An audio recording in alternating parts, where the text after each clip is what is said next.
What you thinking? Leave that on record spinning. You feel the rhythm going. Legs ain't got time to lay low. Your knees are bending, so it's time to get up and let go. Hey, mama, how's it going? Can see your body moving. Don't leave the party dying.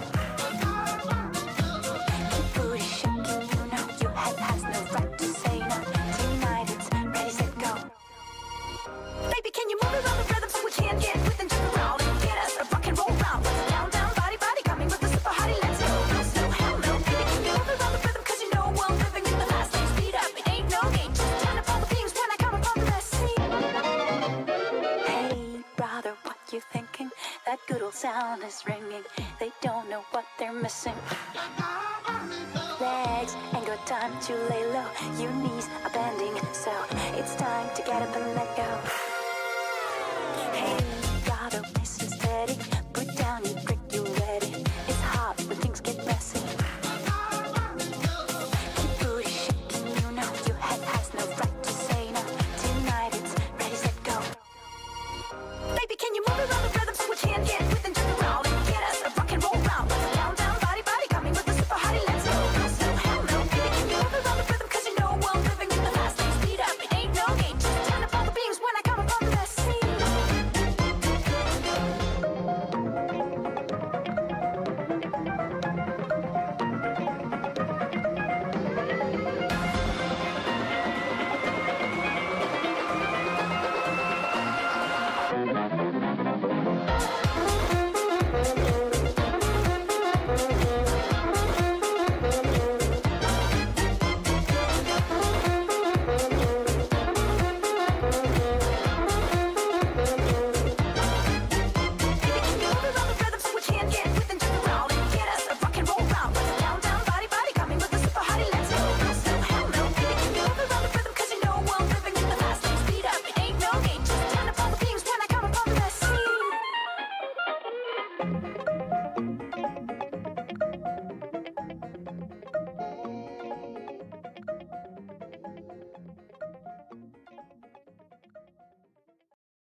pirouette in the dark.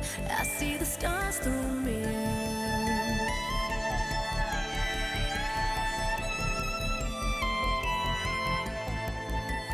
Tired mechanical heart beat till the song disappears.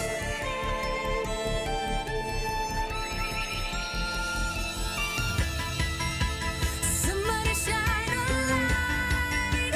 I'm frozen by the fear in me. Somebody make me feel alive and shatter me. So cut me from the light. Dizzy spinning endlessly. Somebody make me feel alive and shatter me.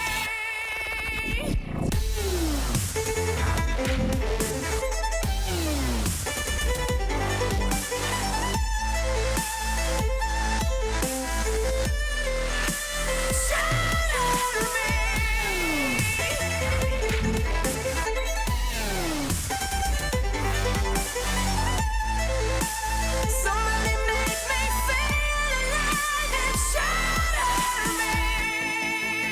If only the clockwork could speak, I wouldn't be so alone.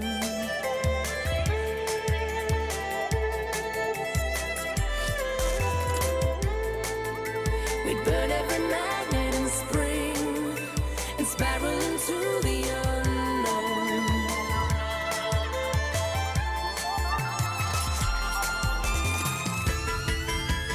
Somebody shine a light.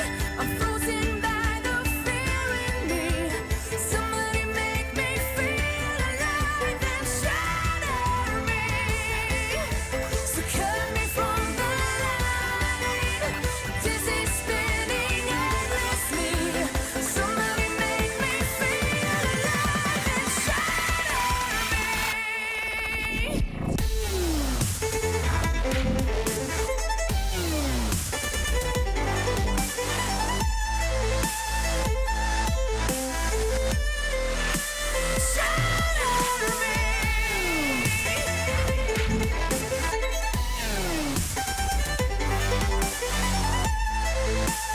Somebody make me feel alive and shatter me. If I break the glass, then I'll have to fly. There's no one to catch me if I take a dive. I'm scared of change and the days stay the same. The world is spinning but only gray. If I break the glass, then I'll have to fly. There's no one to catch me if I take a dive. I'm scared of change and the days stay the same. The world is spinning but only gray.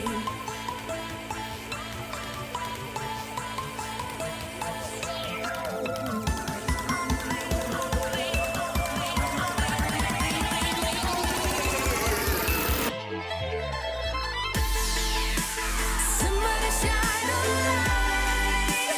I'm frozen by the fear in me. Somebody make me feel alive and shatter me. So cut me from the light. Dizzy spinning endlessly. Somebody make me feel alive and shatter me.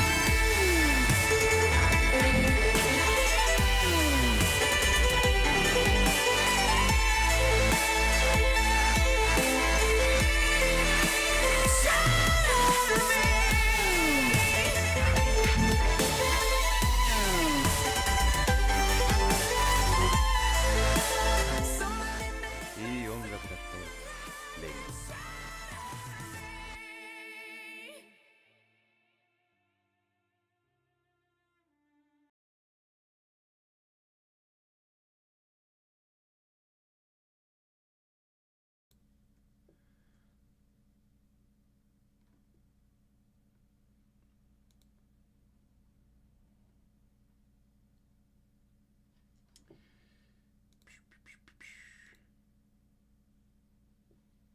Uh-oh.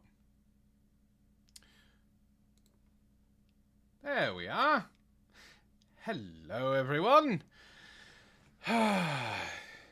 It, of course, is a very professional stream 100% professional, and no technical difficulties whatsoever. How's it going, everyone? Welcome to Dropping You a Love Line. My name is Antoine, and I'm going to be joined by two lovely people. And for the better part of it, we're not going to be talking about a certain extended pamphlet. We're going to be talking about something fun. So let me go ahead and bring in the two lovely people that are going to be coming in. That is, of course, Ishtar. Hello. And new, well, not new to us, but new to Dropping You a Love Line. Deaf Banshee is joining us. 안녕하세요. What she said. Sup? It's hi in Korean. It's nothing new for us. So, ladies, I'm glad I have you here because I've kind of tricked you. He always tricks us. It's always a trick. Why do I fall for your traps? That's a good question. I- Why? I can feel Ishtar's hate coming through the wall. You do realize me and Ishtar has a tendency of gaining up together, right? That's true. That's very true. But And you can only blame yourself.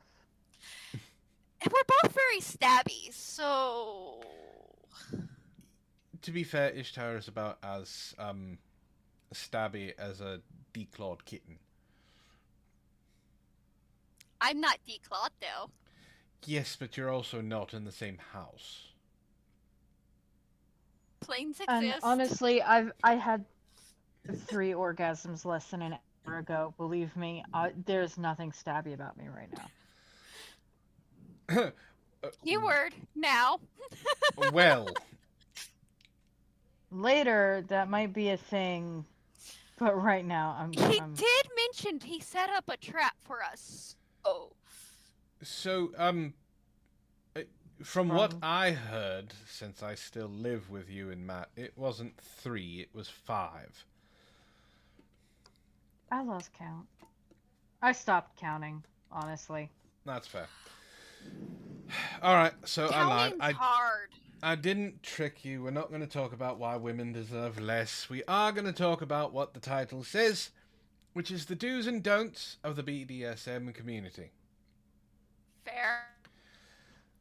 So, I don't know how we're going to do these.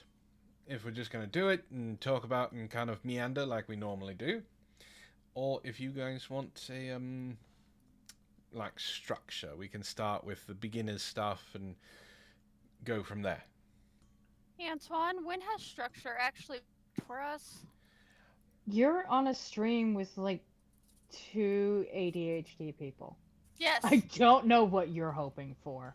So no structure. You may be it the is. dom in this whole thing, but me and Ishtar has ADHD and have a tendency of going off rails. So, and so do you. All right. I have And a just- stream that proves that. So everyone knows, my computer is currently not available, so I'm on my phone, so I can't see chat. That's all right. I was going to say hello to chat, which there are only 2 people technically in chat because I'm sorry, Banshee, you don't count. You're on the stream. That's how it works. So the only I'm a vampire, anyways. the people I'm who are not a in person. chat right now are just You're a banshee. What the fuck is wrong with you? See? Banshees and vampires aren't the same thing. It's a last name. So we have Dark is in the chat, so we can say hello to Dark, and Mitzi is in the chat, and she says her power is back on. So Yay, along Mitzi, along with I'm how glad you're things safe. along with how things have been going for you, Ishtar, the last 30 minutes or so, she can buzz right along with. That's it. So, to start, I think we should say what we are in the community. I guess kind of give our street cred. Street cred. I didn't know there was such thing in this community as street. So, We'll start with the one that is not on her phone. Banshee, why don't you go ahead and say what you are in the community, and we can go from there. I'm a switch, but mostly a brat sub. But I'm a switch. All right. Ishtar? Okay, if your listeners don't know by this point, they're not paying attention. Yeah, I'm that's pretty open about it. it's Ishtar, kind of state been what you all are. over Twitch. No. Ishtar? Don't make me get Matt in here. Make me. The brat has been outed. Oh, she's definitely a brat. I am a submissive brat. She is. So, that would make me... Well, we actually kind of have a well-rounded little round table here. We have a switch, we have a sub, and I am a dom. I have been since I was 18 years old. And, well, that's how it goes.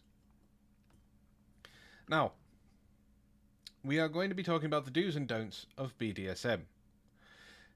It's very easy to fall prey to things that are more portrayed than what they really are, right? We've all seen 50... Well, we all have heard of 50 Shades of Grey.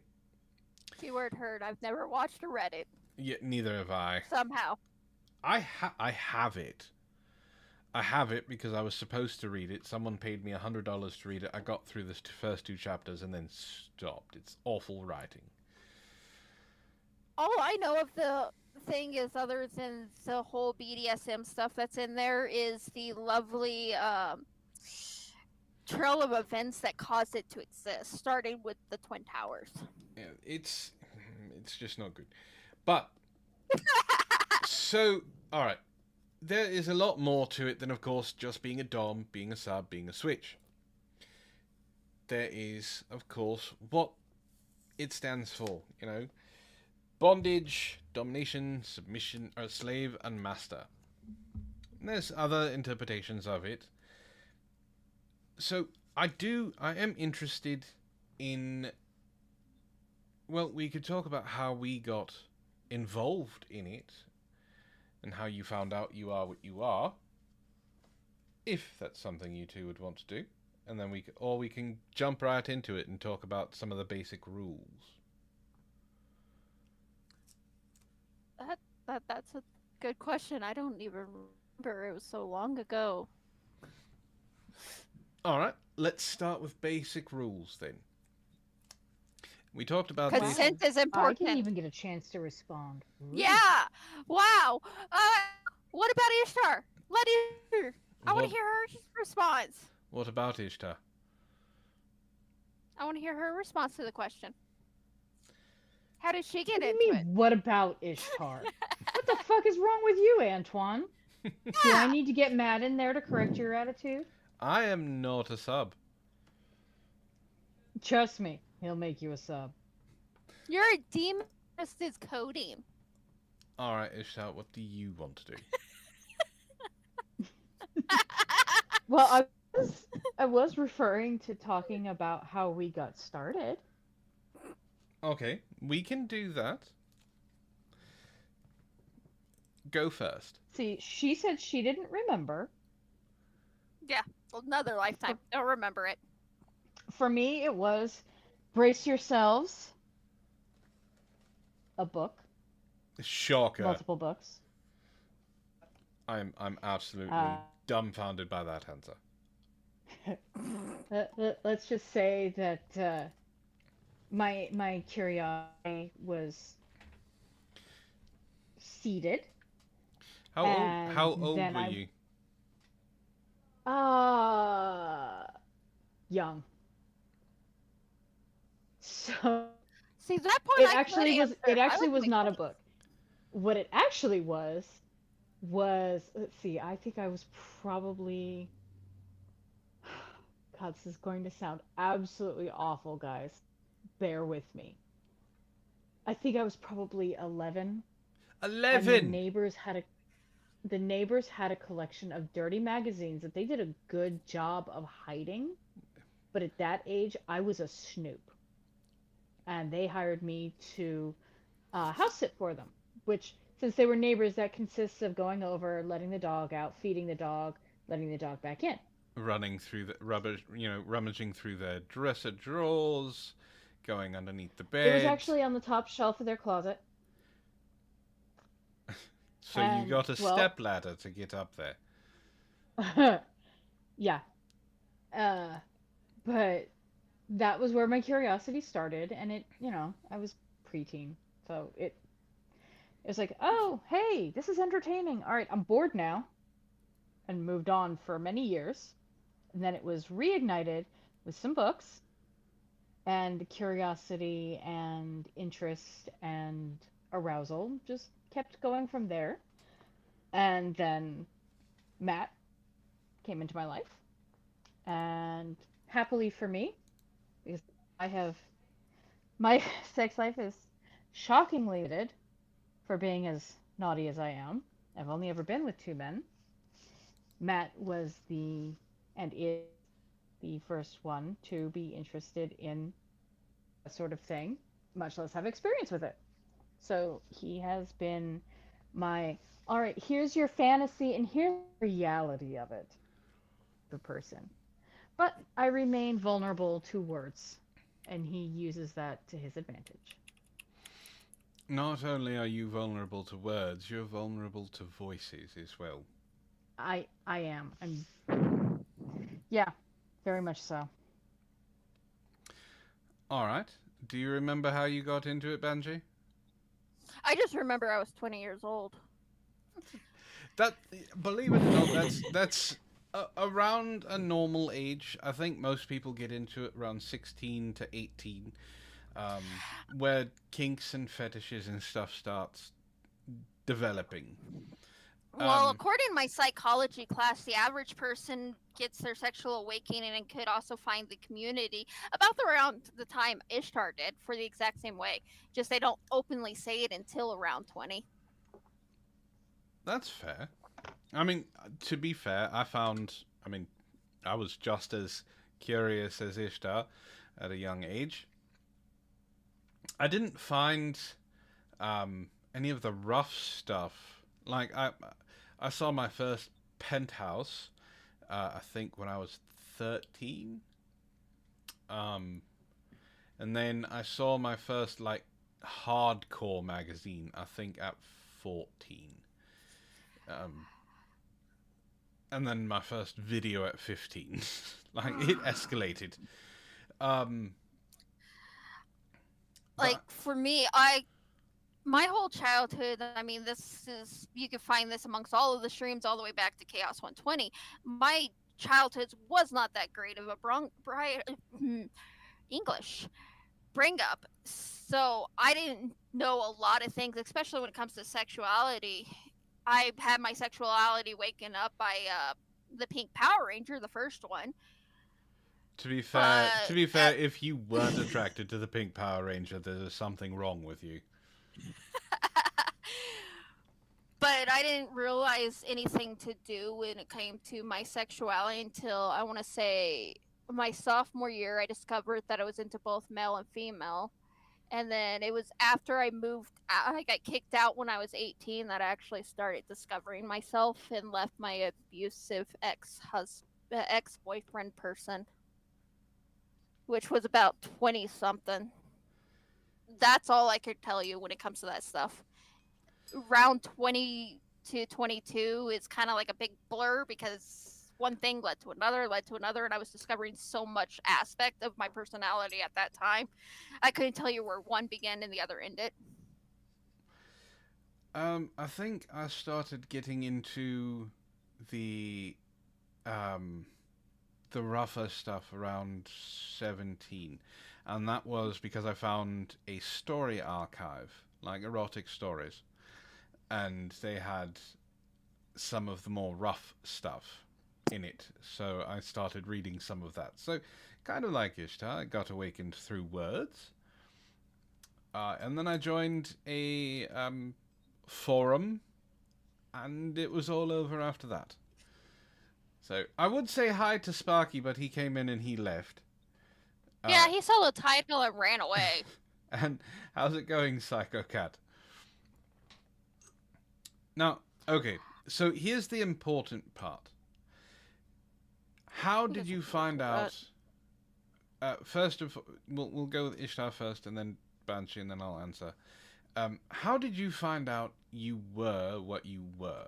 Like, how did you find out you were submissive? How did you find out you were switch? Things like that.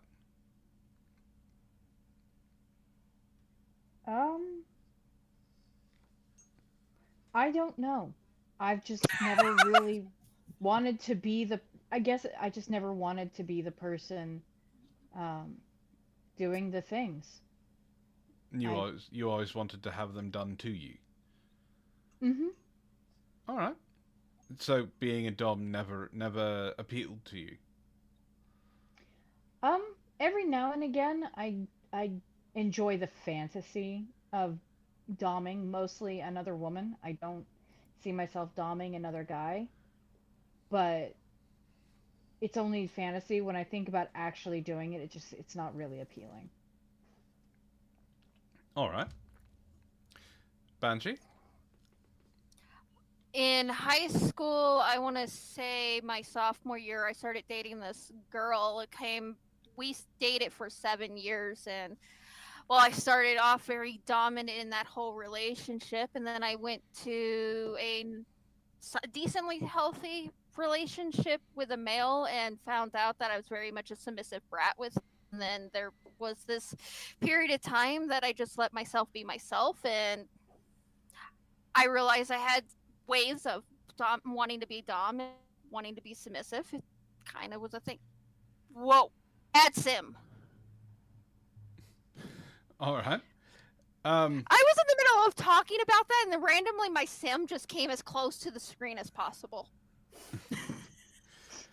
I discovered I was dominant basically because of those stories. I liked the idea of the one being in charge, right? The one doing the things, controlling the person's movements, controlling as going so far as to, their breath, or them being able to climax, or, controlling their pain level. I have, at the beginning, tried doing the submissive thing just to give it a shot and see if it was something I enjoyed. I do not. Come to find out that I don't like being handcuffed at all.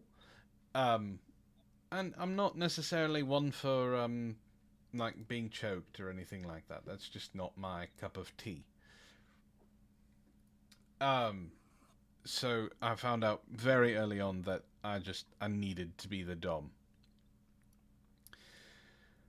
So, all right. We got that out of the way. That's the basics. Finding out what you like, finding out what type of person you are. I think we need to explain the levels, because there are different types. Now, Banshee, you've said it twice. Ishtar, you've said it already. Tell the people what a brat is. A brat is a submissive who purposely misbehaves to get a certain type of attention. Pushes boundaries a lot. Yep, much like a kid acting out, being a brat, so does a submissive brat. And the difference between kids, which forgive me for mentioning kids in this stream, but it's the best equivalent I can think of. You learn real quick how far you can go being a brat, where you're both having fun with it, but doesn't get you punished. I walk that line daily. Yeah, that basically is the best way of explaining it. I can tell you, psychology. It's usually the people that wasn't able to act out as a child tend to be the ones that are a brat, See, and it's I was because the they're eldest. safe. Same. I was the eldest of four, so it was always the be good, set a good example, so on and so forth. Mm-hmm. I have always, I've been a little bit of a pain in the ass, but I was never the the rebel in the family. I was the quiet introvert who tried to be a good girl. That I sounds didn't. about right. I was, however, a snoop, and at one point I was a thief, so it didn't work all the way. But So, Well, every teenager has to have their act out moment. Just oh, fact. it was. I think I was like 8 when I was stealing bubblegum from the grocery store. thief. Absolute thief. Yes, Degenerate. Dad cured that. I bet he I did. I'm sorry, spankings may be frowned upon today, but tell you what, it cured me of my sticky fingers real damn fast. Dark says it's called punishment by his friends. Yes. Yes. All right, so since there are only two brats in the chat, I guess we should talk about the other types. Um, so brat is probably the most common, right? It gives the submissives a little bit of control of themselves, right? They're the ones that are in Mm-hmm. control of how far it gets pushed. They're the ones who are in control of how bad they get punished, if they get punished at all. There are also the ones who are completely submissive. They do not push back. Um, they just do what they're told. Uh, they're not in. I mean, the term is slave, but they're not in essence a slave. There is a level of that. Then there are the pets, which is also a little bit high. It's a little bit less than a slave. Like a slave is you give up complete control to your dominant, and they are the ones that are in control of what you do. Then there's the pets, which The Matt it's best and I way. To,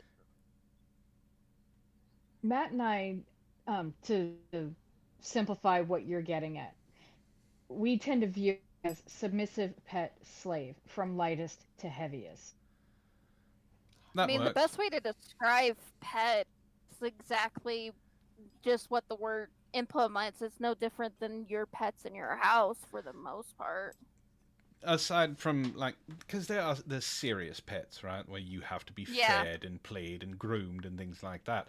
But the pet that I'm talking about is the one that does mainly listen to the dominant. The dominant is in control of most aspects of their life. Um, Mm-hmm. and it's they get punished when they don't do what's being said. Like you said, it's like having a pet. That's why it's called being a pet. Mm-hmm. Um, and then there's just the regular submissives. Like they're the. I don't want to put it this way, but it's kind of that way. It's like the basics. You're beginning, right? Uh, all of this stuff is a learning curve. All of it, which is why there are a bunch of do's and don'ts. And of course, one of the biggest, and we'll get into the different types of DOMs and masters here in a second, but the biggest do's and don'ts are listening to, we talked about this before, but listening to the one important rule, which this rule is throughout the lifestyle, even when it's not things that have to do with bondage or domination or submission, that is the word. Every submissive has a word. Mm-hmm. Now, some submissives have a couple of words, like Ishtar has two. One that is a full stop word, and then one that is kind of like a hold on, I need a moment word. That part, the red light, yellow light, is actually becoming more accepted in the lifestyle. I think starting from like 5, 6 years ago. Um, because, well, it helps, right? You don't end the fun with a yellow light. You just kind of give them a second, let them process what's going on, and then you continue on. So, one of the biggest do's is listen to the submissive with the word.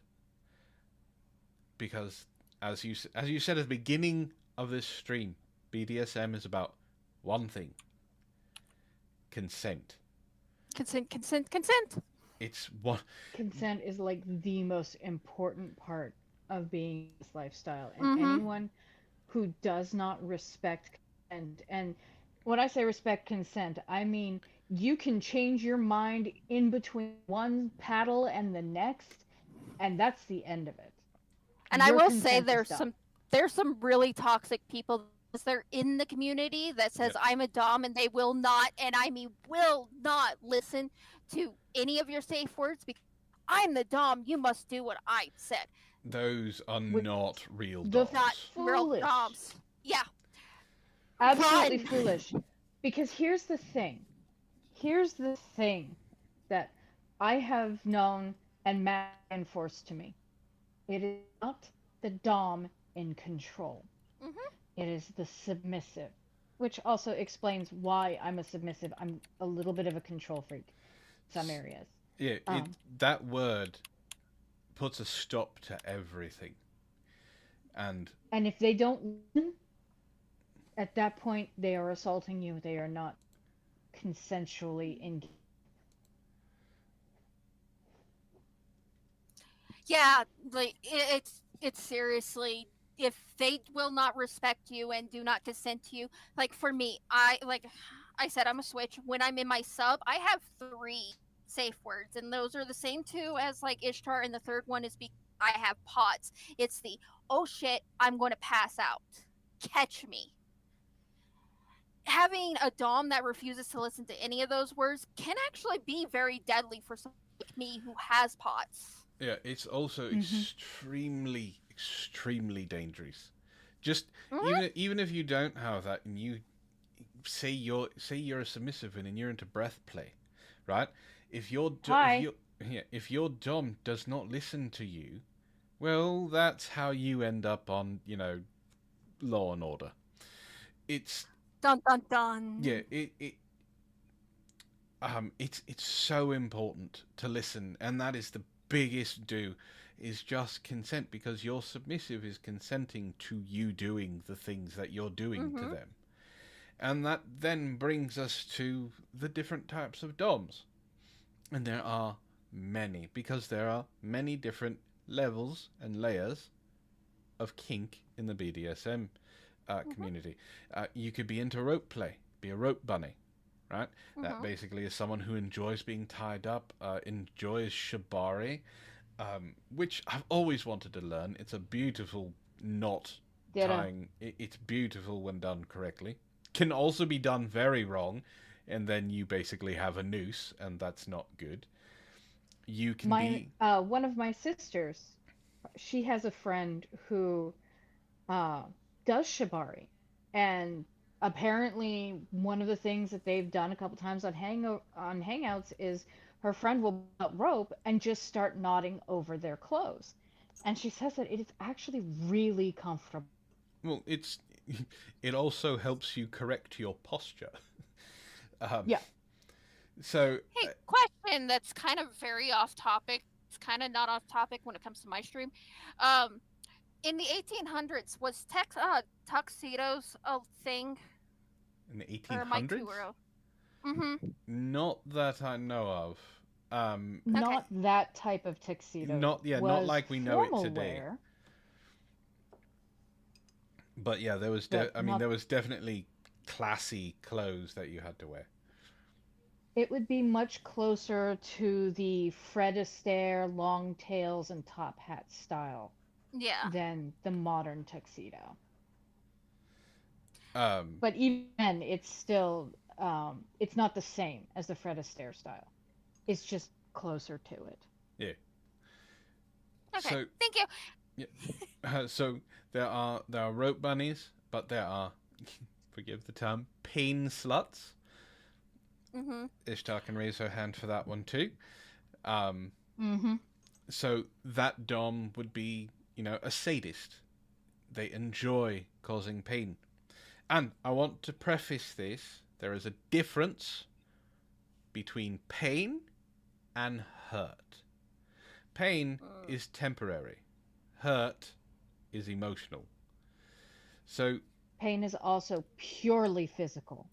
If Mm-hmm. emotion is coming along with it, you're doing it wrong. yeah. So, a pain slut is someone who likes being spanked, who likes being whipped, who likes being, caused pain, burnt with candle wax, things like that. There are Not wild about the candle wax. Love a good cropping across my back. well, we haven't done the candle wax thing in a while because there's specialized candle wax that has a low melting point, so it's not like, oh, I'm just going to go grab a candle from, what's the... Don't do that. Yeah, what's the store? That's a bad idea. What's the store with all the scented candles? Fascination. Or the candle store. The fuck. I know the name of that store. Bed Bath and Beyond. Yeah. Bed Bath Beyond. and Body Works. Don't go That's grab it. Don't go grab a 3-wick candle from Bed and Body Works, light it up, let it melt, and then pour it on someone. That's bad. Like, unless they're into that type of pain, it takes a while. It takes a while to get there. Don't do that. There are specialized candles that have a low melting point that do heat up. They do cause pain, but they cool very quickly. So there are different types of submissives, just like there are different types of doms. You have to find the right type for you. Now, there is we can talk about the toxic doms, but there is a such thing as toxic sub as well. And one of the problems that, and Ishtar, when you started, you almost did this, Matt corrected it, is the sub just says, do whatever you want. We're figuring it out. No. I got a lecture for that. Yeah. No. I got a lecture. You don't do that. You need to know what you're comfortable with, what you want, what you like. Every sub has an idea of what they want to have happen during a session. Tell your dom what you want. Tell your dom what you think you want to try. And tell your dom what you absolutely don't want to get near. Now, a good dom, and I do mean a good one, will give you what you want, will attempt to see if you like what you suggested, and, whether you said stay away from it or not, will attempt to push that boundary to get to that spot, to see if you like it or not. If you don't, he will pay attention, and you'll find out. So, there are toxic subs out there that will continue to do that, and then they'll blame the dom for not having a good time. It's not fair to the dom. Now, there's also toxic subs. Now, I don't want to say I'm a rarity, but I am. I am a male dom. This is not common because most people don't like male doms. We're seen as violent, we're seen as aggressive, we're seen as controlling, and we're seen as doing it just because we like abusing people. This is a stigma that male doms have been trying to get away from, but as Banshee said, there are toxic doms out there that just ruin it for everyone.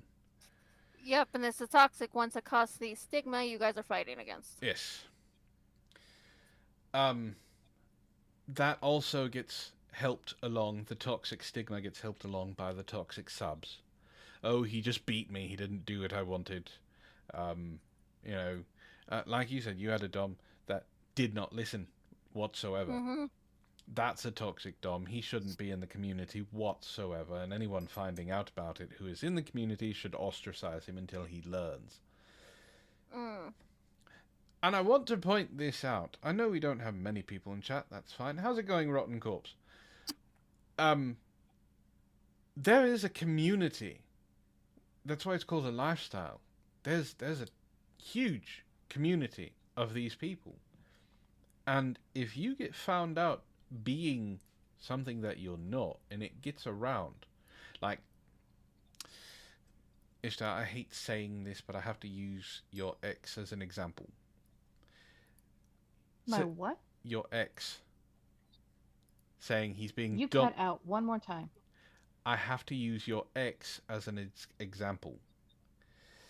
Someone who thinks they're being Rather you didn't, but okay. someone who thinks they're being a dom by a couple of spanks or doing something aggressive. You take that to the community and they're going to laugh you out of it. Being aggressive is not being a dom. So, again, do's and don'ts. I'm not going to humiliate him. I just was using what I know about being not what it is. And that's the problem we have with a lot of doms. Even female doms. They think they know what they're talking about because they read a book. Or they saw porn. Or whatever.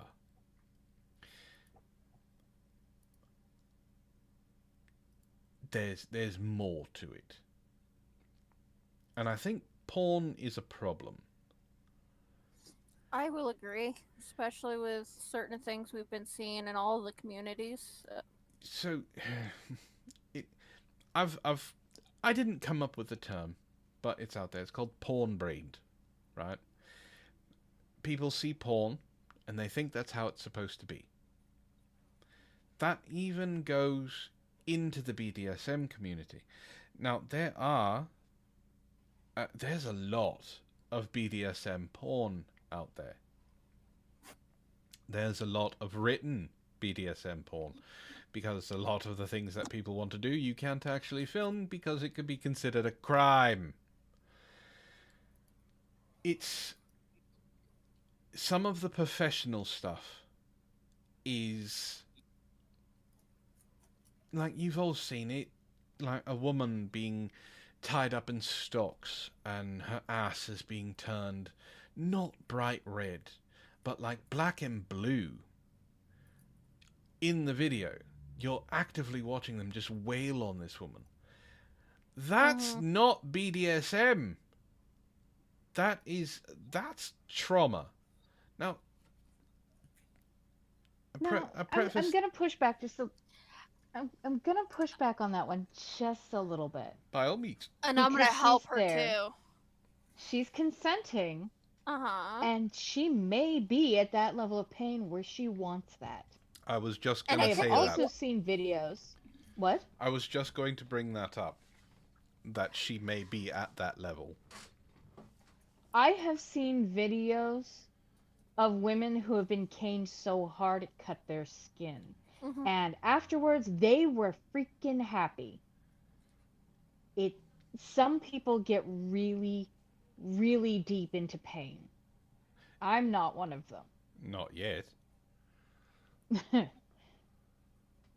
I'm not one of them. I don't want Matt to cut my skin. I don't want to walk away with my ass so bruised I can't sit down. I had a girlfriend that she was absolutely cut me type of shit. Like, she wanted full on cuts on her arm. See, blood play is That something was that what I she will wanted. not do. I will not do blood play, knife play, things like that. That terrifies me. And just like submissives need to know what their limits are. Doms need to know what their limits are as well. Yeah, blood play is a no for me. There's just no. What I was getting at was a lot of the professionally done BDSM porn is done with people who are at that level, which is why it's a problem, because it's telling people that you can do this right away. People with porn brain don't know that it takes time to build up. Ishtar, you're an example.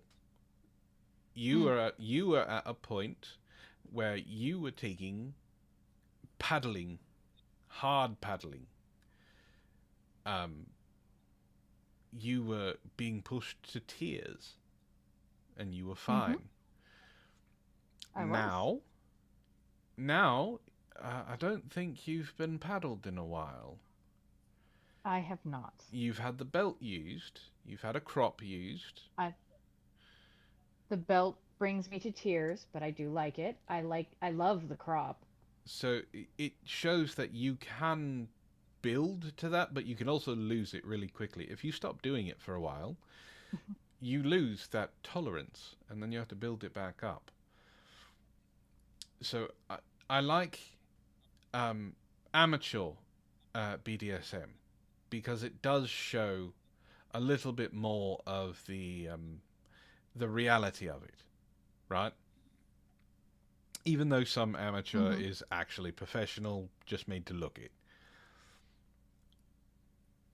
So, all right, you have let me ramble, and I've probably stuck my foot. Yeah. I've probably stuck my foot in my mouth a little bit. No, No, No. all right. No. no. Well, I'm At going. least not did. to us. Trust me, if you did, we would have already said something. All right, that's fair. But I'm going to let you two. Important Marco? thing. What is the one important thing that happens after a session? Oh, I know the word. Aftercare. That's the word. So I want from you two. Like I know what I do for aftercare, but I want to know. I want to hear from you two what you want from aftercare. You sure you want to go first? I was about to ask if you wanted to go first, but I will. Great minds think alike. Primarily with me for aftercare requires a lot of reassurance. I need to be held and petted because I'm a very tactile person. And when I say petted, I mean rub my back, rub my hair, just be very gentle with me. Um, a lot of reassurance that I did something good. I'm very praise driven.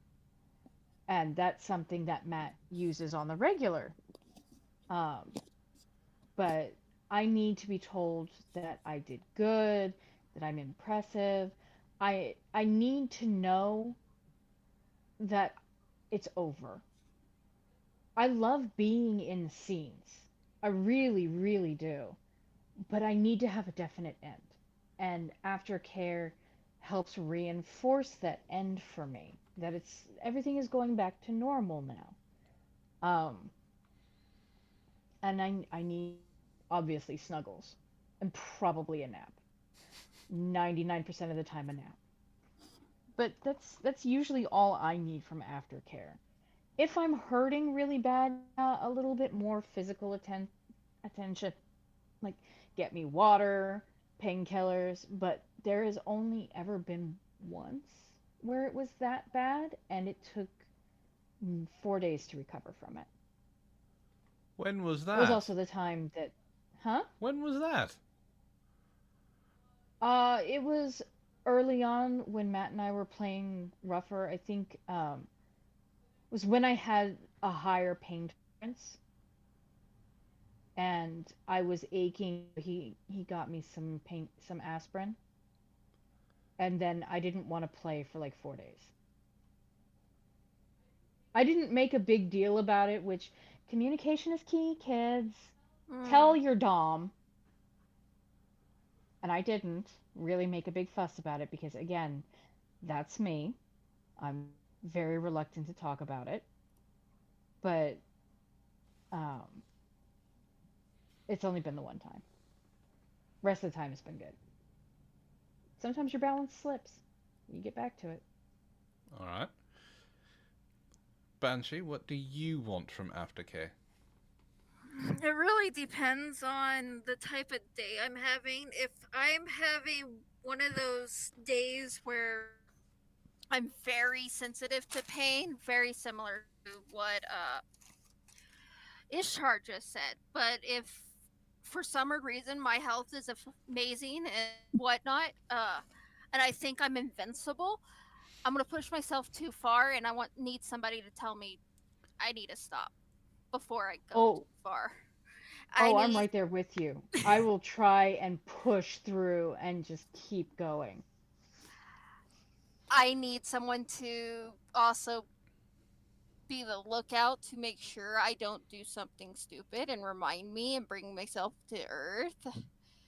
I need someone to more or less bring me to reality and take me out of the fantasy world.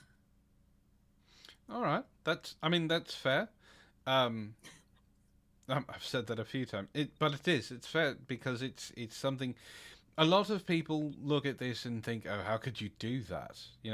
You care about this person. How could you take a belt to them to the point where they have trouble sitting down afterwards?" Or, you know, um, slapping is another thing. Choking, things like that. How could you do that? What people don't realize. Now, us in the community, we understand this. It's a game, right? It's something that we are playing. The game can stop at any time. The game can continue for as long as you want. When that game is over, that's when aftercare happens, and that's what is supposed to happen, is let you know that all of the things that I said to you, or that I did to you, or that had anything to do that maybe would have been way outside the norm, is just that. It was playing with you. Ishtar, I know for a fact you like being degraded. Mm-hmm. The more vile your cold, the better you enjoy it. Mm-hmm. Well, if you're playing with someone who cares about you, who loves you, and they start saying the most vile things to you, calling you the worst names, and they don't tell you it's over, they don't show you that it's over, you start to take that on yourself. That becomes a mental thing. Now, there are DOMs out there that play mental games and things like that. I'm not one of them. It's a straightforward thing for me. I will let you know if I'm good with it or if I'm not. There's hypnosis play, which is something I don't want to touch because it's weird. But that's why aftercare is so important. Because for someone like, I don't know if you like being degraded, Banshee. So I'm not using you in this example. No, you're fine. I'm very sensitive to that, honestly. Yeah, so you would tell your Dom immediately, don't do that. Like, and if he doesn't listen, leave. Like, stop playing. Mm-hmm. But someone like Ishtar needs to be reassured that that game is over. And there needs to be boundaries. We've said it before. Dark has said it. Communication. Communication is extremely important, almost as much as consent, because this lifestyle. If you get into it, Rotten Corpse, you said you weren't necessarily into it, but you like learning about things. Say you get a bug up your butt and you want to start exploring this. A BDSM relationship, a good one, even a decent one, is one of the most trusting and honest relationships you will ever be in. Because the submissive has to be honest and has to tell the Dom what they can and can't do. And the Dom has to be honest with the submissive in what they can and can't, are and are not willing to do. So there is an openness between them that is kind of missing from a lot of things. Now, you can go to schools that can train you to be a Dom. I didn't go to one. I learned through experience. You can go to a professional that will charge you by the hour. They have very specific rules that they are and are not allowed to do. For me personally, I am, I guess you would say it's a sexual Dom, right? It's not something like, I'm not just going to spank you and be fine with it. I want more. Yes, yes, Dark. There are schools. You can go and learn professionally to be a dom, and then you can ply your trade. Which, there are some female dominatrixes that make a shit ton of money. But there are also some that are willing to go to extremes that I'm not willing to go to, because when I'm dealing with a submissive, I like it to be more personal, right? I can't go just ply my trade to someone I barely know because they want me to pay. They want to pay for it. It doesn't work that way for me. And there's also a type of sex therapist that also does this stuff too. Yeah. So yes, you can go to school for this. You could probably find one in your area. Because of where Ishtar and I are, I know there's at least 2 schools. There's also 3 swingers clubs, and I believe there was a convention that came around. Oh, I forget about the convention existing. To be I want honest. to go to one. I want to go to one. It sounds like it would be fun. Like you get to meet other people, see their weird things, and carry on. That Gizmo. that, and I know Ishtar wouldn't mind being led around on a leash. Actually, I've been led around on a leash pretty regularly as of late.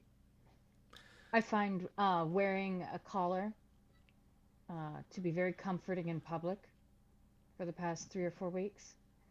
And, being on a leash is extra comfort for that. I was about to say, isn't that like your comfort thing, Ishtar? It has been as of late. Because I remember me and you talking about that. I think a few days ago that's kind of like how you has been helping you with your anxiety lately. Is your collar? Hmm. Yeah. It can There it is can be a something comfort about thing. What? there is something for some submissives where putting on a collar makes a lot of the noise in your head go away. Because when you're wearing the collar, you're not in charge anymore.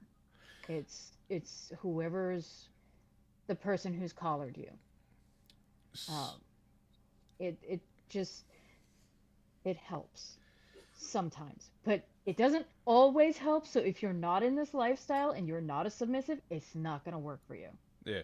So Dark brought something up. I want to specify there are 2 different meanings to wearing a collar and being collared. Ishtar likes to wear a collar. Means she likes having something around her throat. She does like being choked. She wears chokers, things like that. Wearing a collar is different than being collared. Being collared is, as you said, marrying them in a way. If you collar it, if I collar Ishtar, it means I am responsible for her. It means that I am responsible for her well-being, the way she dresses, the choices she makes during the day. I am responsible for when she goes to bed. I am responsible for every aspect of her life because she is my property. It's far beyond being a pet. It is akin to slavery because Ishtar would be giving up her independence in order to have me collar her. There are very few doms in this lifestyle that have collared people. And what was the name of that one guy that I told you about, Ishtar? Banshee, we talked about Okay. him on the show. Alpha You Dom. tell me about so many guys. Yeah, I was about to say the same thing. Alpha Dom. You gotta be more specific than the guy I told you about the one time. Sorry, Alpha Dom. Alpha Dom said he had 6 Oh, we had a whole ass Oh, stream on that Jesus, dumbass. that Ah! Alpha Dom, and I put Dom in huge, fuck- huge FYP. city-sized quotes, stated that he had collared 4 women. There is Collared at least 20 women. Bullshit. No, you didn't. yeah. That's There, not how that works. there are doms that have been in the lifestyle for decades that had one submissive that they collared, and it was either their girlfriend or their wife.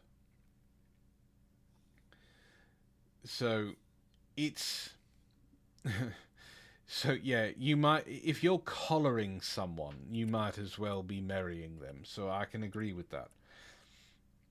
It's Matt and Go ahead. sorry, I thought you were done. Nope, go ahead.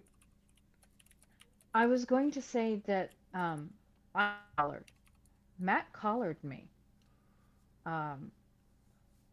And this was before we got married, but it was about the time that we knew we were going to be going that direction.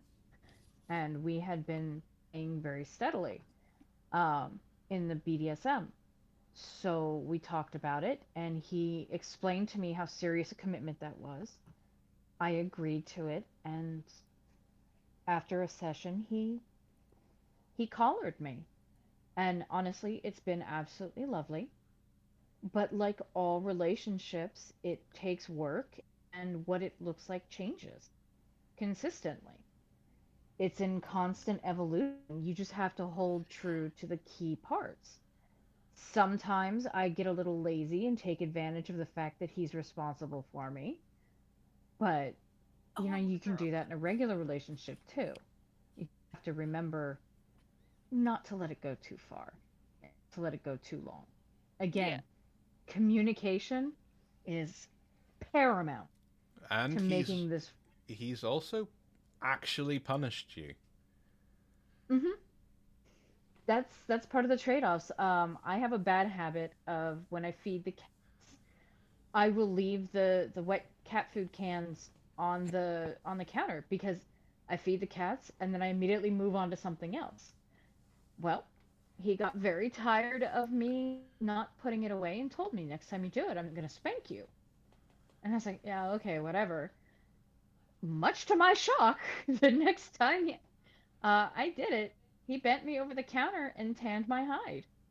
I have um, more or less cured that problem. I still slip sometimes because I'm not perfect. If I I was slip about to too say, you often, talked about this on Threads of Truth, and you mentioned that day you actually slipped. and I got a spanking. And it's And it not was not a fun spanking. no, and it was sudden, and he just It grabbed was. you. Yeah, my butt was tingling for quite a while after. So it's That's part of the surrender of independence. Now, I am not completely lost for my independence. I still have a lot of autonomy, but I understand that I have given this man the right to correct my behavior if talking to me does not do it. Most of the time, talking just works. so. I have a question for both of you. I Hmm. hope it's better than what my sim just said on for being a family heirloom. I I hope hate so those too. fruitcakes. Um, so being in the lifestyle is seen as degenerate. A lot of friends and family members wouldn't actually understand what's going on. So, how do the two of you circumvent your family or friends from assuming it's an abusive relationship? Well, I mean, my twin is in your chat, but I mean, for me, it's really easy. I'm a sociologist, which I could throw the facts that even just doing certain things can be deviant that we seem as normal for our culture. Like having a marching band is normal here in the States, but is seen as deviant in Europe. Yes, but we're A not marching talking. band is deviant in Europe? Yeah, it is. It's because it's unnormal and seems loud and American. She's using the Oh, actual oh, she's using the actual definition of deviant.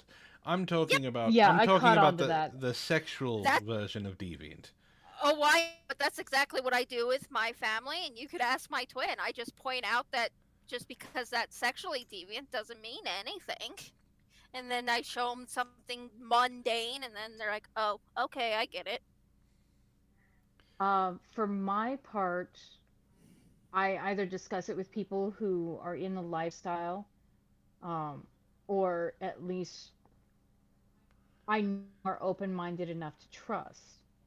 And that sounds horrible, but to give you an example, out of my three sisters, only one of them knows about me being in the lifestyle because she's been adjacent to it. She's the one who's got the Shibari friend. And while I don't talk about the details, she understands some of the references I make when I'm talking about me in this relationship. She's the only one who knows um, in my family because my family would find it very difficult. They're very vanilla. Um, I'm pretty they sure would your find it dad very would try difficult, and kill him. pretty much. Um, and it would be a matter of whether or not I could explain to them fast enough that no, it's okay, I'm into it, before they murdered him. Um, so it's one of those things where, for me, I'm just cautious. I don't mind talking about it here because this is the forum we've set up, and basically no one in my family watches. No offense, Antoine. No one in my family watches your show. It's probably for the best. Um, Definitely for the best.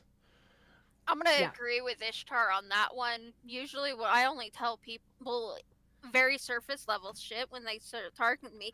Like most people don't even know I'm into K-pop outside of streaming, like in the How everyday you world. you drool over the twinks? They're, I don't know how you afford them. They're too expensive. They're But only $4 a month. How is that expensive? but So, I think it would be for me. I think it's a little harder to talk to your family about it than it is like your friends. and No, like any social situation, you tailor yourself to it. I'm Hmm. not going to go home for Thanksgiving and start talking about BDSM with my family in general. no, I mean, that. but you may wear It's a choker that you didn't want necessarily to not want, but a choker that's a little more firm or something like that to still express yourself. my family, they would just view that as normal because I've always gone through phases like that. I've always been a little bit, I don't really have any steady, well, up until Matt, I didn't really have any steady jewelry preferences.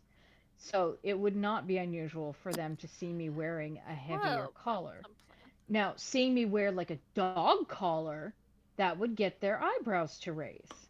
Which I've seen your But collection. You have many. I do, because it's hard to find good collars that are not like ridiculously expensive. But like I have a choker that's got a bell on it. There was a time in my I want life, one. I couldn't do it now, but there was a time in my life where that would not have raised their eyebrows because I was just in that phase. Um, Yeah, that's another thing when it comes to my family. I'm too much of a furry that if I was to wear a collar, they wouldn't ask questions. I so did not know it's one of you were those a things. furry. How? Seriously? Uh, You didn't know? no. How? Also, Banshee, Jesus Christ, I'm wearing headphones. Sorry. I, I love you, Ishtar. I didn't know Yeah, that you you were a better because now furry. I'm deaf, Hey, join the club. bitch. You love me. Ugh. A vampire is not a furry. Just You telling me what I can and cannot be? No, I'm just saying I mean, a a vampire vampire is not not a furry, but those freaking ears you wear. Yeah, I have cat ears. that. So does Ishtar's little sister. She's not a furry. I also have a tail that I wear often, and uh, I Dude, all I'm saying is that if I could be a cat girl, I would be there in a heartbeat. see. I have a partner in crime. You know what? If Ishtar became a cat girl, I would steal her from Matt. Just saying. Look, Elon Musk promised us cat girls by 2025, and if he doesn't provide that, I'm going to hope he gets deported. How are you going to deport an American citizen? I revoke his citizenship and send him back to South Africa. See, even my twins, like, how are you the only one that, and your best friend, how? It's never come up. Think back to all the conversations we've had. It's never come up. No. I mean, it hasn't come up with Ishtar, and she's even as confused as I am. Meh.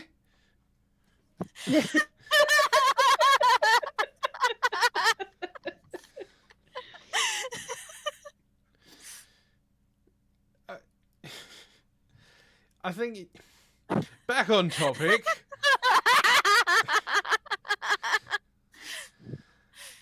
I think I think certain aspects are easier to hide in this type of lifestyle. Ishtar, you like being bit. Well, that causes bruises. Hiding well. All right, Rotten Corpse has a good question. Are you talking an anthropomorphic cat girl or just cat ears and tail? Like humanesque with cat ears and tail. On a daily basis, I do the cat girl that's just like human-esque. No, with I mean, cat girl and tails, but they're just... If you could be that, if like you could tomorrow, you Oh, get to choose. if I can... Do you want to be if like the I feline can, or? If I can permanently be, it would be the cat tails and cat ears, like humasque by. Okay, I was about to say by Ishtar, but anyways, yeah. I'm still here. You disappeared for 2 seconds. Okay. But yeah, cat girl, like what you would see anime-ish type cat girl. All right. Ishtar? Used to have a cat suit somewhere. It's probably underneath hairs. All right, Ishtar. What would you rather be, the anthropomorphic version of a cat girl, or just cat ears and tail kind of cat girl? I would actually be somewhere in the middle. Would want to have like just enough. You want to be that like you could Felicia see- from Darkstalkers. Uh, I've never found her to be exactly what I want, but I'm pretty sure that that's pretty close. Like, I would want a very fine, short fur so that, you could see pretty markings on me, but I wouldn't want it to be something that requires a shit ton of maintenance. Um, I would want to have a slight muzzle. Not a lot, so that my features still look very human, but, just a little bit of a muzzle. Um, Obviously the tail and ears, but I'd still want to have like fingers. Just, maybe tipped with claws. Why be difficult? Why do you have to be difficult? Because you asked me what I wanted. I mean, Ishtar kind of basically said what I would, but I didn't go into as depth as her. And I like. Don't ask me questions. You're gonna get answers. You just may not like them. Hey, Antoine. When we Yes. first started being friends, didn't I tell you not to ask questions you don't want answers to? Probably, but it was a while ago, so I don't remember. But yeah, I would like to keep my fingers because I like my ASL and communication and texting. So is it I just value thumbs. is it just the cat thing, or would you possibly want to change into like maybe a dog girl, or You know, Cat girl, just cat girl. Yeah, cat all the way, all the all the way. way. Cat. I don't have the personality to be a dog girl. Same. All right. I already know the answer to this, and I know Then why what ask? because I'm just clarifying. What do the two of you see me as? I'll let Cat. it. Yeah. May I reference Poof Twan? That wasn't created by Yeah. me. That was not created by me. I had nothing to do with So? it. No, you did. You didn't derail the conversation, Rotten Corpse. I would like to point out that conversations get derailed all the time when me and Antoine are together. It's why we Look don't at all have. our Friday streams. I was gonna say it's why we don't have structure. We were supposed to do a structure last Friday, and it didn't work at all. All our streams are supposed to have structure. It's Reddit and then TikTok, but Exactly. we have yet to do that. All right. So DHD. That is why that's on the bingo. what? Going back to the topic at hand. What are your favorite parts of the community? Like what do you like best about it? The openness. Yeah, the openness, the safe space, the actual genuine people that's in the community, not the toxic part. Mm-hmm. Uh, The people who genuinely are into it because they're into it, not because they're trying to portray something. They're not trying to make a show of it. This is just part of their life. So not the guys who think smacking your ass a couple of times makes them a dom. Yeah, The ones no. that actually learn And- about things. And I would hazard, and this is probably going to get me some hate from the community, and I don't mean it to be hateful. But the guys and gals, I'm using guys gender neutral, but the guys who walk around at like parades, and especially at Pride Parade in full bondage gear. They're, I understand exhibitionism, but I also believe exhibitionism has a time and a place, and a parade is not one of them. I can agree with that. And Yeah, I tend agree to too. I tend to view those people as less genuinely in the community and more performative. Um, Now, mind you, I don't actually know anyone who's done that. So I don't know if this is their way of exhibitionism and we just differentiate between appropriate times and places. Like I'm a little bit of an exhibitionist. I don't mind people looking at me when I'm on my leash, but I'm not wearing scampy things when I'm out on my leash. I'm wearing things that are appropriate for the environment. Like we've worn it to the movies a couple of times. I was dressed nice. I was not showing excessive skin. I was wearing skirts that were down to my knees, but I was still on my collar and leash. That to me is an acceptable amount of exhibitionism for the environment.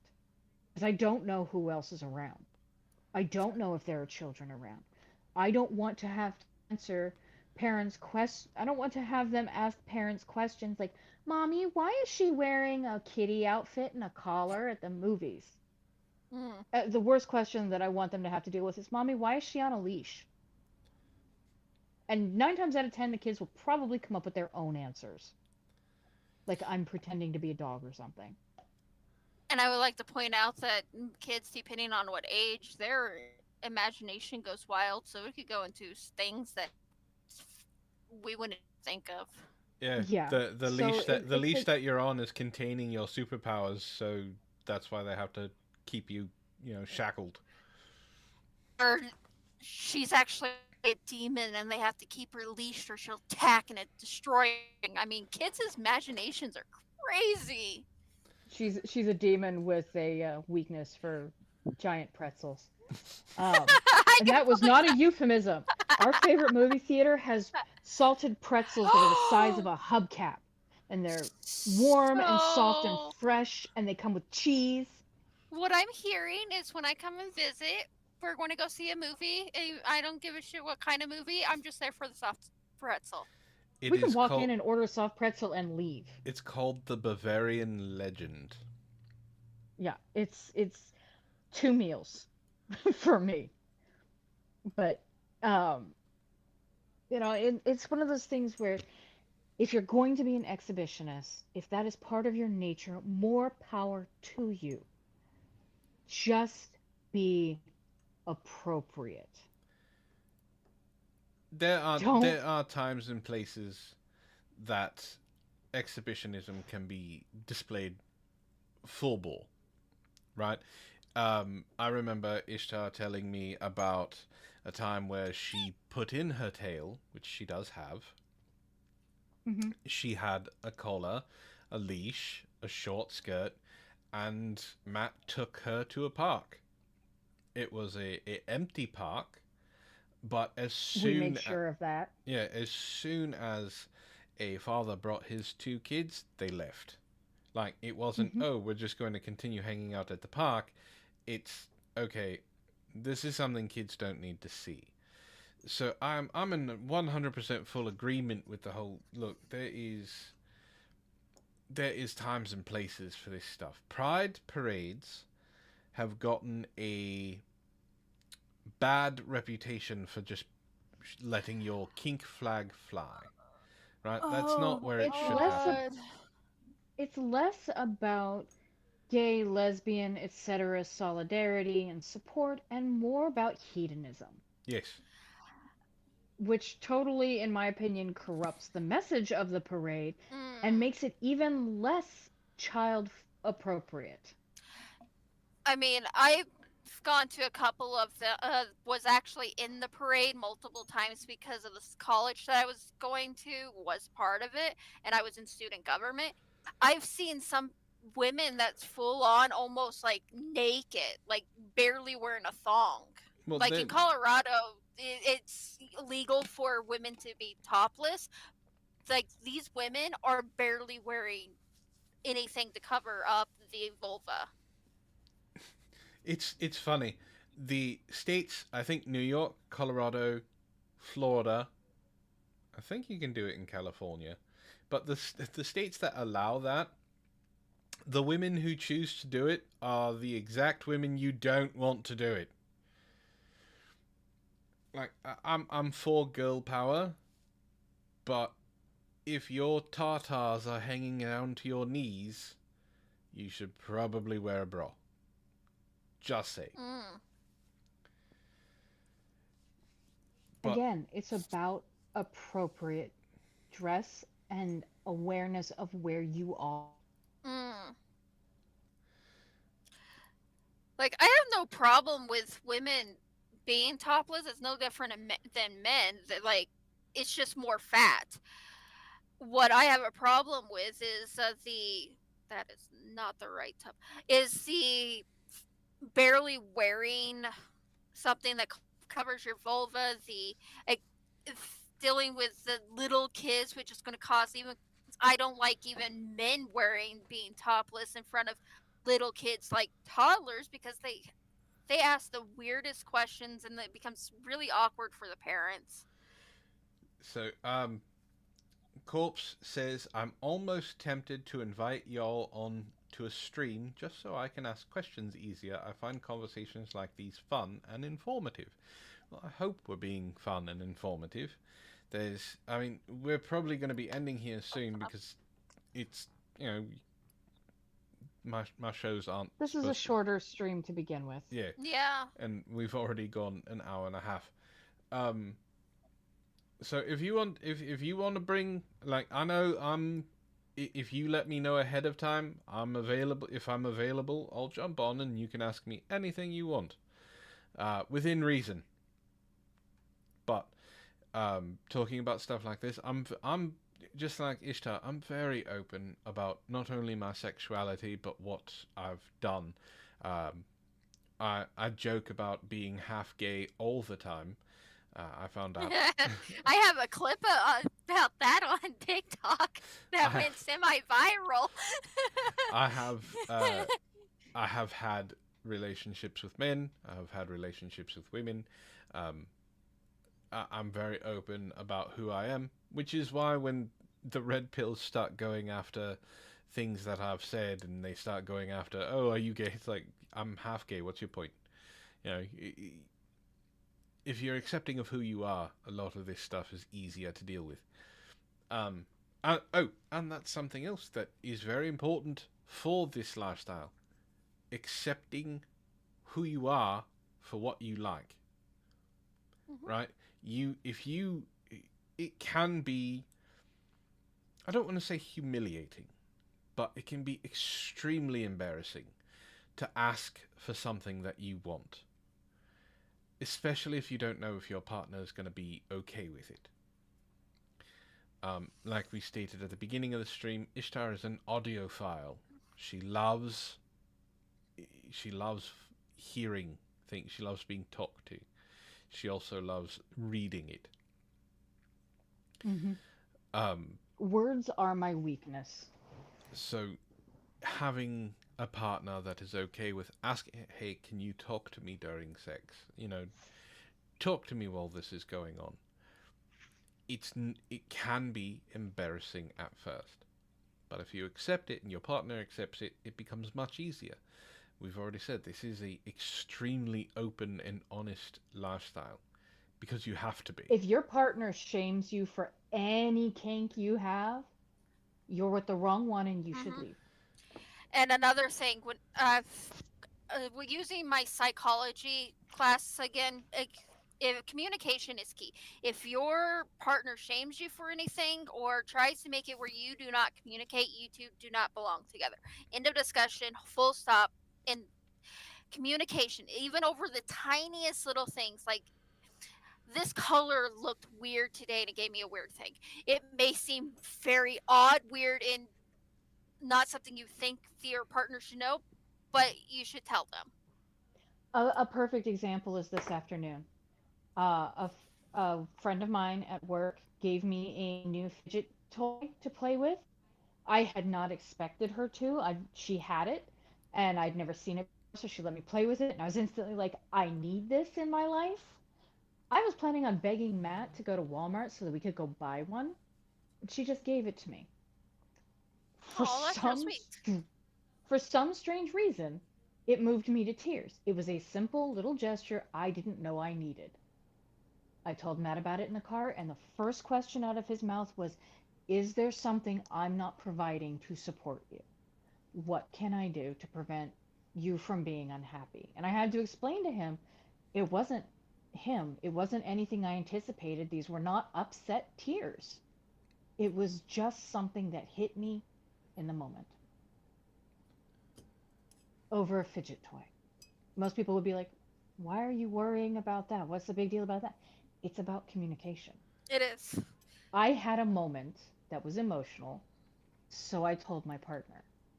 And my partner moved in to make sure that I was okay, that there wasn't anything that was lacking.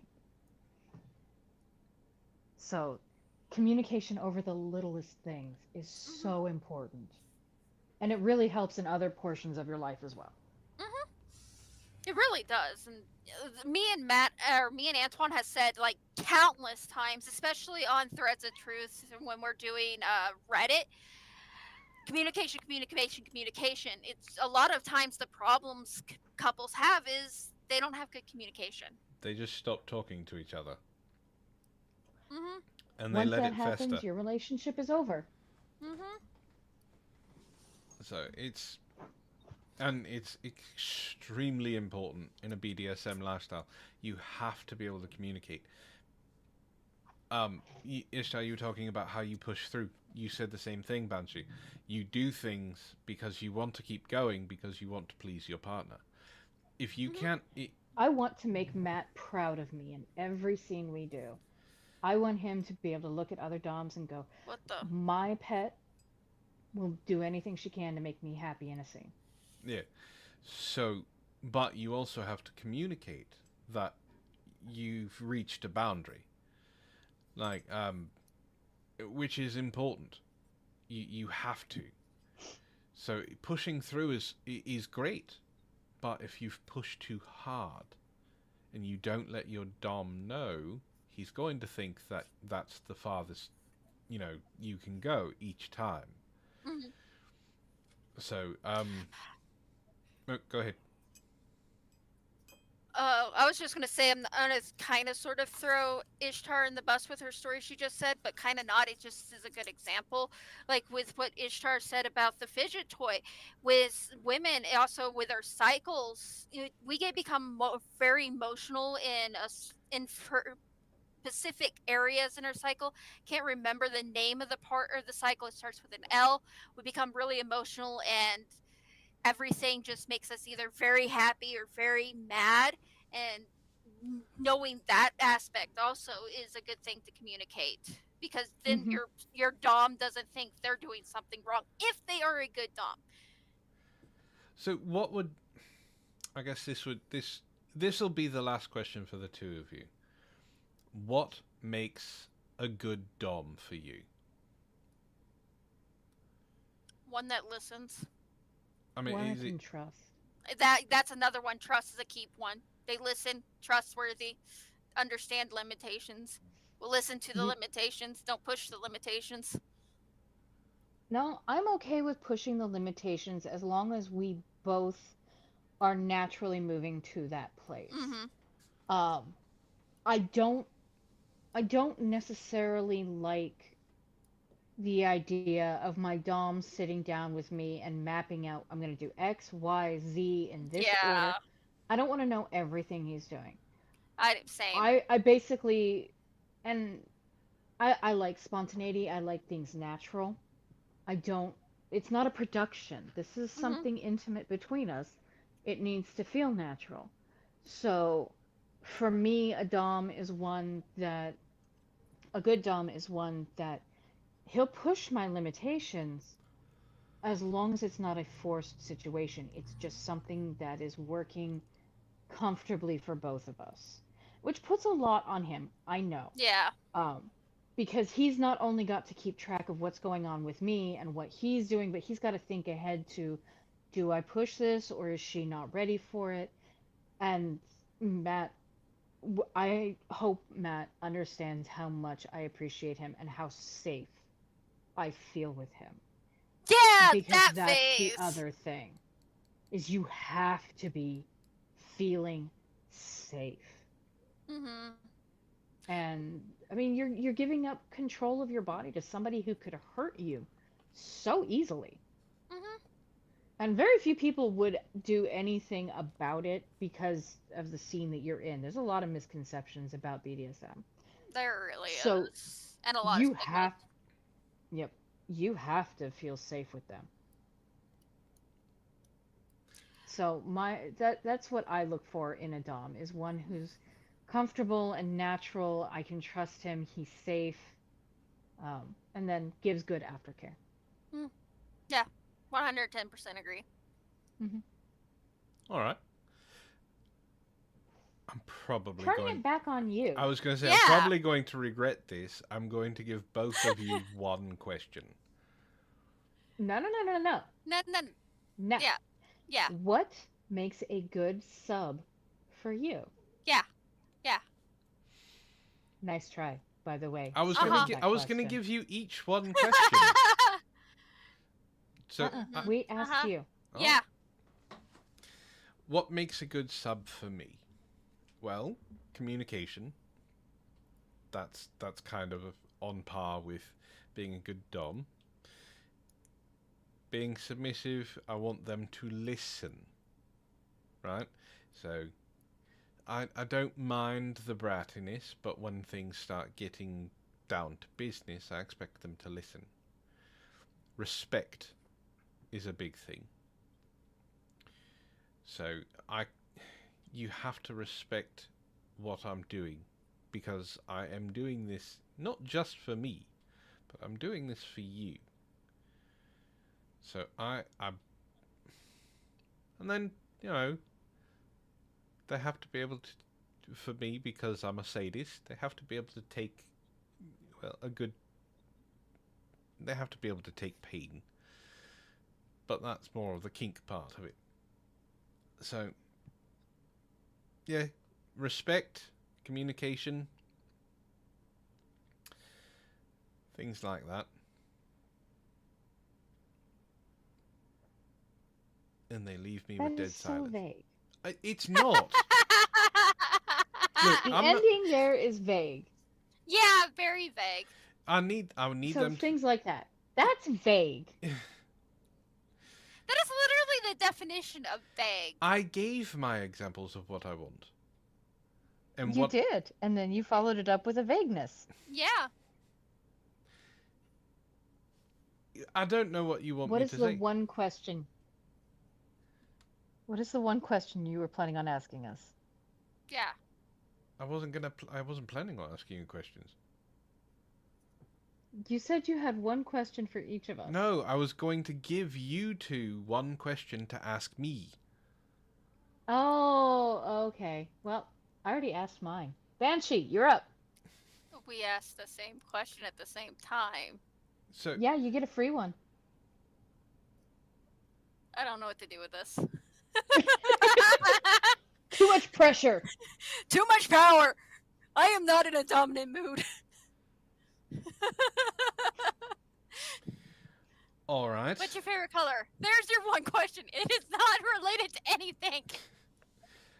Well, I was going to say I will give Banshee's question to Ishtar then.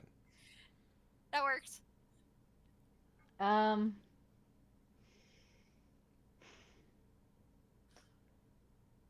It Here's looks a like we're question. sharing a brain cell. Here's a question. Which matters more? Technique or size? Depending on what?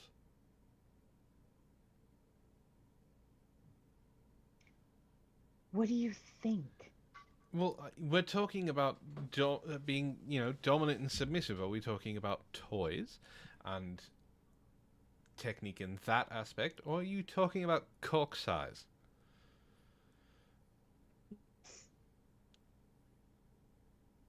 See, All the above. she's blushing right now. I hope you know this. Shut up. I am not. You can Is she hear it in blushing her. like Bong Chan with her ears also in red? Oh, she's red down to her chest, guaranteed. Oh my. I am not. I can tell by that tone. Come on, Ishtar. I may be deaf, Tell but I'm me- not that deaf. tell me exactly what you want me More to power, answer. rabbit. I love chat. I hate you all. I Ask love your- you, Ishtar. Ask your question, Ishtar. She I did. did And ask my question. No, I want to We know the want it. context. all the above.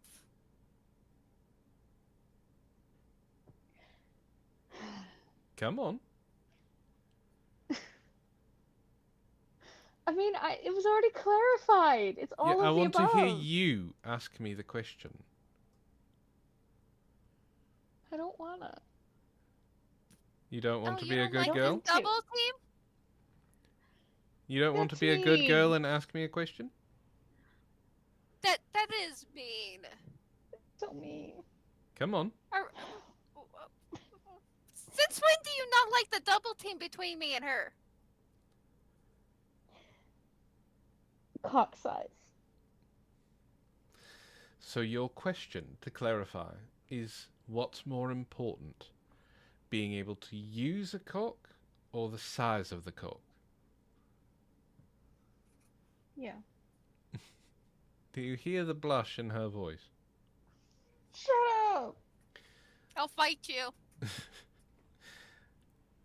So, the answer to that question is technique.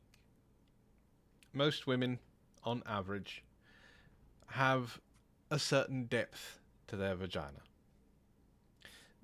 And it's about 6 to 7 inches. If you have a giant phallus, and you just start ramming it in there like most men who have giant penises. Owie. It That hurts. hurts. There's a It hurts reason. a lot. So there's a reason that the global average of a penis size is between 5.5 to 5.75 inches. The reason why is because the average depth of a vagina is 5.75 inches to 7 inches. It's meant to fit. Technique is most important because technique shows that you know what to do with a woman's body. You know how to manipulate the sensitive areas inside. Outside, you know what the clitoris is. You know what the vulva is. You know what the G-spot is. And the 6 other spots that are inside the vagina. There's a Q spot, a C spot, an A spot, a B spot, and I think a Y spot. Yes, It's not just there the G is. spot. The vagina is... I'm going to admit this, and I don't think I've ever admitted it on stream, so I know this is going to be used against me. I am envious of a woman's orgasm. For men, As you should be. Not all women get them. it is instant build-up, release, and it's over. A woman's orgasm, depending on the style of orgasm, because there are different styles of orgasm, it's a long build-up. It's comparatively to one firework going off for a man, and a fucking symphony of fireworks going off for a woman. If you know how to get a woman to do that, you could have a 3-inch penis and it wouldn't matter. Technique is most important. And that's the end-all, be-all. Know a woman's body, know how to use it, and know exactly what spots to push and how to push it.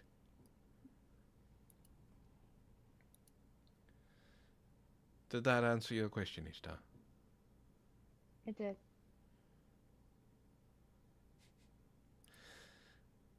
Also, I just kind of want to add that I'm multi-orgasmic.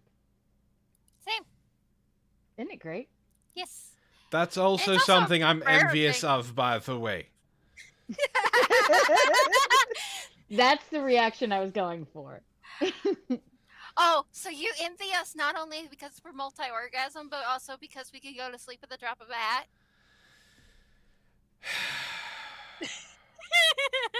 I swear I get him to do that once a stream. So, love I that hope you sign. all have enjoyed dropping you a love line this Wednesday. Next Wednesday, I'm going to force Ishtar to be here again, because we're going to go on to chapter 5 of Myron's book. Since we didn't get that far. It sounds like I can't save you. Please. Wait, why can't I me save safe. her? Because if you Why show up on stream trying to save her, you're going to have to deal with it as well. I'll save her. I think she would rather have a friend to deal with it together than be forced to do it by herself. She's not by herself, she has me.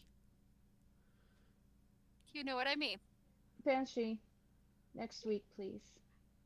If he will Don't let make me me, suffer alone. if he would let me, I'll take care of it. See, even Corpse says he's envious of anyone who can sleep easy. I'm not the only one. So It's like half of my family can. The other half just hates them, and usually it's the spouses. all right. I want to thank you both for joining me on this episode of Dropping You a Love Line. I'm still going to come up with a better name than that. I haven't really thought about it, though. I'll mess with my AI buddy. And I do want to thank you for coming on, because this isn't necessarily the most easy topic to talk about, but sex sells, and that's what we're dealing with. So any of you in the chat, or anyone who is listening to this later on, I hope you learned something. I hope you may have found an interest in something. And, Corpse, if you ever have time and you're doing your streams again and you want to bring me on, just let me know, alright? But for myself, Banshee and Ishtar, I want to thank you all for joining us, and we will see you all next time. Bye. Say goodbye, Ishtar. Bye. No. I did.